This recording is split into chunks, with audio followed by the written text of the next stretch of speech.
Hello mga ka-cook! Today, i-share ko sa inyo itong brown hen natin, hinahabol ko.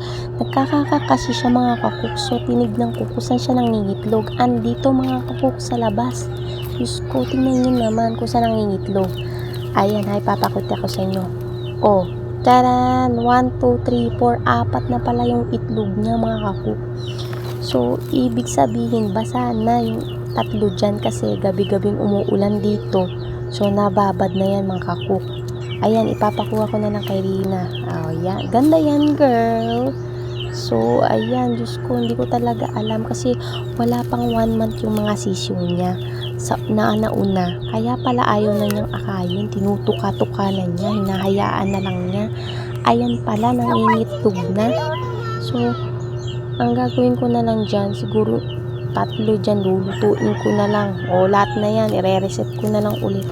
Yung brown hen, kukulong na lang ulit natin para doon na lang siya mangitlog. So, ayan, update ko na lang ulit kayo. Yun lang. Bye!